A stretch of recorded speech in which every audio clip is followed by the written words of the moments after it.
This SoonerScoop.com video is streaming in crystal clear 4K resolution on YouTube thanks to Enjoy Vision in Oklahoma City. From the big plays to life's everyday moments, see it all in sharp focus with LASIK at Enjoy Vision.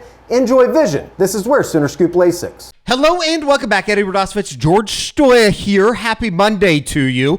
Oklahoma was out on the practice fields yet again on Saturday. Got a little bit of a scrimmage breakdown, if you will. I know that you had put something up on the Crimson Corner on SoonerScoop.com. Great time to join for just $1 if you want to do so. But let's get into a little bit of the scrimmage. But before we do, and it sounds like Jean Mateer is going to win the 2025 Heisman Trophy.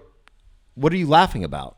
Nothing, Eddie. Get to the ad read. Well, I'm trying to present something, and you're just kind of messing around. The football that Jean Mateer has been thrown around, as you see on the screen behind us, and as you see in George's hand, for the first time, the Jordan Brand signature logo on the football. It is the 2025 official OU Jordan Fly Elite football that Oklahoma will be using all season long, as you've seen in some of the videos, and as you will see here coming up over the next couple weeks maybe at the Crimson Combine, if you will, they'll be using it, George. But pretty good feel. How's that feel in your hands today? Pretty great. I mean, I love the red laces are definitely unique. It's signature maize, Crimson Jumpman, and the interlocking OU, both iconic symbols of innovation and performance engineered by Oklahoma quarterbacks. They put this ball together, and you can get yours today. All you got to do is go to biggameusa.com/Sooners, biggameusa.com/Sooners, if you are so inclined. Our good friends over at Big Game Football Factory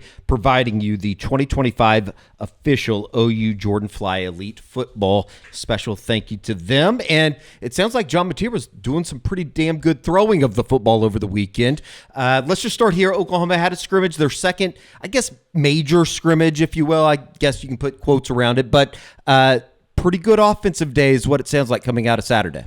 Yeah, I think that the offense is starting to click a little bit. And we had heard that, they kind of got off to a pretty good start and, had some bumps here. But it sounds like, recently they've been playing well. And, Jean Mateer, I think, had one of his better days, practice or scrimmage on Saturday. It sounds like he threw for, several touchdowns and also ran for one.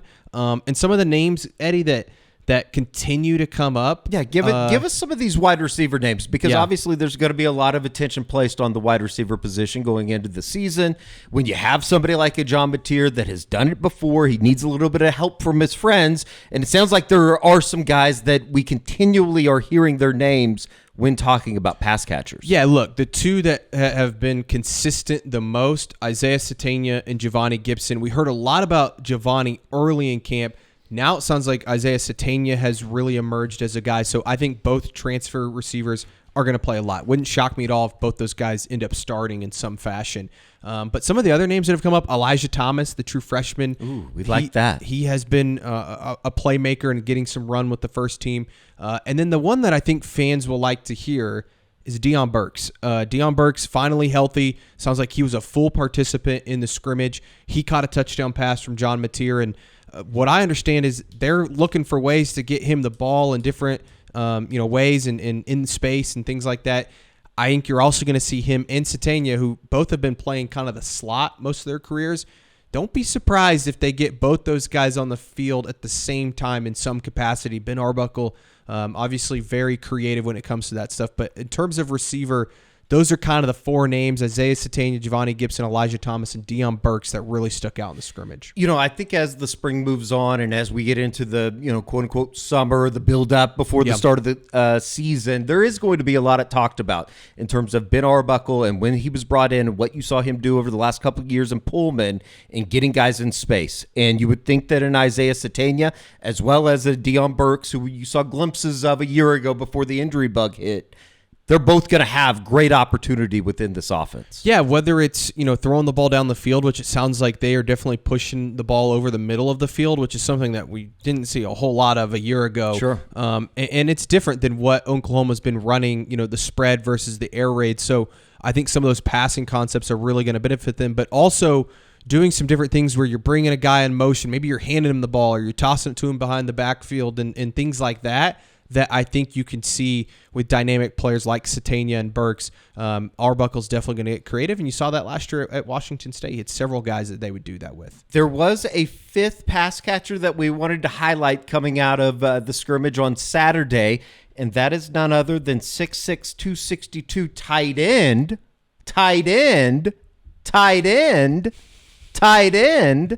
Will Huggins. Sounds like he's had a pretty good spring. He is the name, we've talked on here about Jaron Kanik, and I think Kanik had a really good first scrimmage, and Kanik is getting still some run with the first team, which is interesting, and I'm curious to see what ends up playing out there with him. But Will Huggins, I think, has been their most consistent guy at tight end, and I think the staff really likes him as a blocker. This is a guy that you look at his stats, and you're like, well, he didn't do a whole lot at Kansas or Pitt State, but in terms of receiving the football, but he is somebody that they think can be a great blocker. He's played more college football than anybody else at the position that Oklahoma has right now at tight end. So I think there's a lot of trust there. You look at his size; he certainly has the size to be certainly a good one blocker. of those guys that sticks out when you're watching the tight end group. When we've gone out to practice, in the even the limited viewing samples that we've seen, right. His physically is somebody that stands out. Definitely. And look, he's not going to be. He did catch a touchdown pass in the in the scrimmage I think in the red zone, but this isn't somebody who's going to be Jermaine Gresham or James Hanna running down the field. Like, this isn't somebody that you're going to see break wide open. Mark Andrews, like, that's not his style of game. But is he a big-bodied guy that you could throw the ball up to, down in the red zone or things like that? Definitely. And when you think about last year, they just didn't have a whole lot of options at tight end. I don't know if Will Huggins is going to be your number one guy in terms of receiving. It sounds like Jaron Kanik is somebody that maybe could be that. But I do think you're going to see Will Huggins play quite a bit. And right now, I would say he looks like he's tight end one. For any of those guys to have an opportunity to make plays, you're going to need to block things up correctly. And if nothing else, it does sound like you're starting to get a little bit of a better idea of who those starting five could be on the front of the offensive line. Let's go left to right. Jacob Sexton, Eddie Pierre-Louis on the left side at left tackle and left guard, respectively. You got Troy Everett returning, obviously, at center. We'll talk about the numbers at center and what they're maybe not getting behind Troy Everett. And then Fabechi Wuwewu at right guard. And then Derek Simmons, the right tackle coming in from Western Carolina. That seemed to be the starting five on Saturday. Yeah, and it's been the starting five, I think, throughout spring. Now, they'll mix and match some guys here and there, but that's kind of been the consistent group. And they've had their ups and downs. I definitely think that they're becoming, more solid, and it sounds like they were pretty solid on Saturday, and for Mateer to have the type of performance that he did, obviously. Now, I do think there's a lot of days the defensive line group, which what has been relayed to me, and we can get to them in a second, is the best maybe group overall on the entire team, which is great to hear about the defensive line. I think the offensive line is just, they're looking to find the most consistent group. They've got a lot of really young talent, and we can get into that too. Michael Fasusi and Ryan Foje. I was going to say, Michael Fasusi's playing where? Left tackle on the second team, and Ryan Foje's right guard on the second team. And I would say they've solidified their spots on that second unit right now. Now, you still have Hito Zaida. Where does he fit in when he gets back? Logan Howland as well. You would think he would figure into the left tackle spot. Would you move Jacob Sexton down to left guard? There's a lot of mixing and matching they can do. But as of right now, for guys that are healthy, Fasusi and Foje have been incredibly impressive. I don't think they're getting a lot of first-team reps. I do think they have sessions where you have like all freshmen or all sophomore teams, and they're starting on those groups. But it's going to be interesting because I think they're pushing for more playing time. I don't think they're going to start game one, but if you told me by the end of the season OU has one or maybe even two true freshmen starting the offensive line, it shouldn't surprise anybody. That's how well they're playing right now. Don't be alarmed if they're not in that starting group yet. I think that like the one thing that we have heard on Fasusi and Foje both, they've exceeded expectations for what they were thought to be even coming in, and those expectations were really, really high. And it's kind of exciting to know that they are still in that mix, and if nothing else, going to give you some type of depth going into 2025. And that's the thing is, like, think about all the guys we just named. Now, it has to come together, and you need some of these guys to live up to potential. You need a Logan Howland to be healthy, right? Because he was a good player at the end of the year for you. Hito Zaida grew a lot last year as well. What does Jacob Sexton look like when those two guys come back? There's a lot of different factors that play into it, but when you have true freshmen living up to the hype already, And all you need is really mentally, because I think physically those guys are there. They're ready. That's a great benefit to have. So it's going to be interesting to see how it plays out. I just like the depth, other than center, which we can get into right now.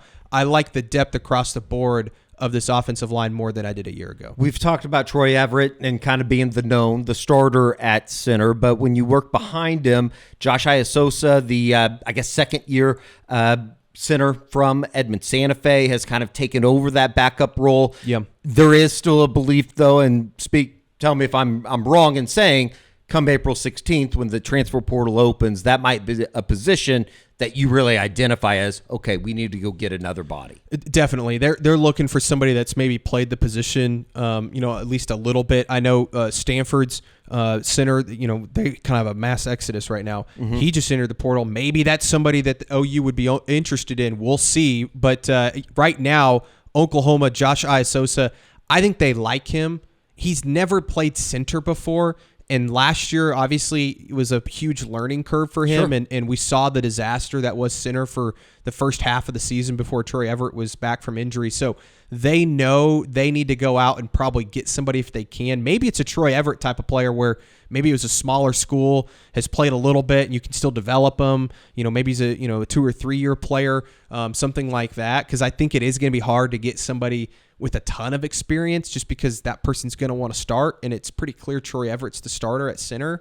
So that is a spot that I would say is a little bit of a concern for Oklahoma right now. You love the depth you have at tackle, even guard. I think that they have really good depth there. Center, after Troy Everett, you have Iasosa, who has never played the position before, still super young, and then after him, you don't really have anybody right now. Maybe right. Owen Hollenbeck, could play some center for you as a true freshman. I don't think he's ready, though. So I think that's certainly a spot Oklahoma's going to look at in the spring portal. And it might be a product of Heath Ozida obviously not going through spring. But I think the one thing when you're talking about the offensive line that is truly an exciting development, about Eddie Pierre-Louis getting the start, that's almost kind of overlooked, is it not? Yeah, no, it is. And I think he's performed pretty well. So that competition, Eddie's going to have kind of a leg up. While Heath was really good at the end of last season, and I think it's going to be an open competition, when you get to go through the spring in a new offense, that's going to help you a lot. And obviously, we've talked about Eddie a lot on here. You love the physical traits. I'm on the show every time. Yeah, I mean, he's awesome. The physical traits he has and his personality, I think, kind of fits what you're looking for, and especially Bill Beatenbow. I think that he would be a good fit there. But again, Heath Ozida, I mean, what do you do with Jacob Sexton? Sure. Right? If Logan Howland comes back and you want him to be the starter, do you move Jacob Sexton back down to left guard? I don't know. Good options. Yeah, got obviously, a lot of them. like kind of a good spot to be. It sounds like it's just who's your best five? A progression, yeah. And that's something that Bill Beatenbow is going to have a couple months to figure out here moving forward. But certainly good news on that front. If center's a spot on the offensive side of the ball, you might be looking at in the transfer portal come spring, or when that spring portal opens here in a couple weeks. Maybe running back, something that is also a little bit of just a big question mark in terms of what you have and what you don't have, or what you want to have. But it does sound like with the guys that are here, Xavier Robinson had a really nice day on Saturday. He's quickly emerging as the top guy in that room. I think that he's getting more and more first team reps, which we saw last year, what he can do when he's the feature running back. So I think the staff really likes him. He had a really good scrimmage, scored another touchdown. He scored in the last scrimmage as well. Just a physical guy. I don't think he has like breakaway speed, and maybe that's something that you look for in the transfer portal, somebody who can be kind of a home run hitter. But he's certainly somebody the staff really likes, and I think they really like Taylor Tatum too. I think Tatum's been dealing a little bit with an injury this spring, and obviously he's going back and forth between football and baseball, so I just don't know how many reps he's really getting right now. Gavin Sawchuk, I think you just kind of know what you're getting out of him. Javonte Barnes has been hurt. Then you have Sam Franklin and Torrey Blaylock, and two guys that we just haven't seen a ton of. Obviously, Sam Franklin just a little bit last year. Torrey Blaylock, a true freshman. I think Oklahoma, the reason they'll be in the running back market, I wouldn't be shocked if they lost one or two guys in the portal out of that group. And this is coming out of this spring for Oklahoma, is what you coming out of this spring. And then the other part, I think they want somebody that's proven. And while you love Xavier Robinson, what you saw from him in those last few games, you haven't seen it over the full length of a season. And you also know you're going to need multiple bodies at running back. Same with Taylor Tatum. He had some fumble issues, had some injury issues. You just don't know. And obviously, Gavin Sawchuk and Javonte Barnes, you like them. They're great guys. I mean, what have they done for you lately? As well as they haven't been able to stay on the field healthy any of their 3 years they've been here. And so you're kind of like, you got to go out and find somebody that maybe you can rely on a little bit more. Let's talk about the defense. Obviously, we focused a lot there on the first portion of the scrimmage and some of the offensive guys. Let's talk about the defense. Let's just start with the defensive line. Obviously, Marvin Jones Jr. making his impact felt coming in here from Florida State through the transfer portal. But when you look at that entire group and the guys and we've talked about it a little bit last week in terms of when we were talking to Grayson Halton and the guys that are returning, and specifically on the interior, it does seem like that is a group as a whole. When you talk about the interior and the defensive ends, they could be a very, very good group for Oklahoma moving forward. They've got a lot of guys making plays. It should be noted, a lot of these spring practices and the scrimmages, they're not doing full tackling. And that's a little bit different than years past. I think that they're really focused on trying to limit some of these injuries. So, there's not guys out here like, oh, they definitely got a sack or they definitely got a tackle for loss. Like some of these plays are being blown dead early, or maybe they let them play through a little bit and they just don't call it. So it's hard to say, those sort of things. But Marvin Jones Jr., I think, is certainly somebody that stood out, and he had a good spring scrimmage on Saturday. It sounds like he made a couple disrupting plays. I don't exactly know what those are, if they were sacks or tackles for loss, but as a whole, that defensive line unit, there's been a lot of guys. Marcus Strong is another name that's come up quite a bit. David Stone. I think they kind of know what they have in a Grayson Halton and Dominic Williams. So, how much reps are they really getting? You don't want to get one of those guys hurt, but you're getting some of these younger guys some snaps. And then a guy like Marvin Jones Jr., a veteran, across from R. Mason Thomas, I think is having a really strong spring. What can be made of Kendall Daniels? It seems like he's continuing to carve out a role or a niche for himself in this defense. I don't know exactly what that's going to be, but maybe we're starting to get a better idea of where he's going to be used. I think he's the leader in the clubhouse right now to be the starting cheetah. Ooh. Now, again, what does that look like when Kendall Dolby gets back from injury? And they're different players. I mean, Kendall Daniels is obviously so much bigger than Dolby. I just think the staff loves the thought of having Kendall Daniels out there who can cover, he can tackle. He's obviously a huge body. He can rush the quarterback. He can kind of really do everything that you're looking for in that cheetah spot. And then you put him next to a guy like Kip Lewis out there at will, Kobe McKenzie or Samuel Masigo at Mike. I think that's a really athletic group of linebackers that you've all got on the field right there. And so I think they still love Reggie Powers, and maybe they have a package for him, and he's more of a cover guy than maybe Kendall Daniels is. But the size, the speed, the athleticism of a guy like Daniels, and it sounds like it's clicking for him. It's starting to really come together where he's understanding what they're asking him to do. I just think it's going to be hard to keep him off the field. And I know that you put in your notes on Sunday afternoon in terms of the scrimmage and maybe just an overall takeaway from the spring. Samuel Masigo's really having a nice spring at the mic. I think everybody's just kind of penciled in Kobe McKenzie as that starter at the mic. Don't count out Samuel Masigo. He is having a really, really strong spring. And Brent Venables loves Samuel Masigo, and he's talked about him a lot. But I think that he really fits what they want to do. And, last year he was playing cheetah. They've kind of had to move him around a few times.